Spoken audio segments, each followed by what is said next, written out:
Hey guys, welcome back with me again in the channel. On today's tutorial, I'm gonna show you how to add the trending spectrum scanning effects to your clips on the CapCut PC. So this effect is currently trending, and this effect is pretty new to CapCut. So you just need to go to the effects menu at the top, then click on the video effects, and here go to trending, and you can see the spectrum scanning, which is now trending on CapCut PC and also mobile, but you can always find the effect on the scanning category. And to apply it to your clips, just download it first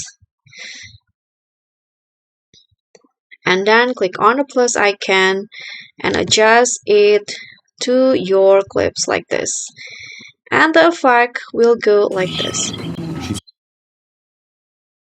I'm going to mute it first. Okay guys, so that's all from me. Thank you so much for watching. I hope you enjoyed this video. So don't forget to like, comment, subscribe, and also click on the thanks button below. I'll see you all on the next tutorial.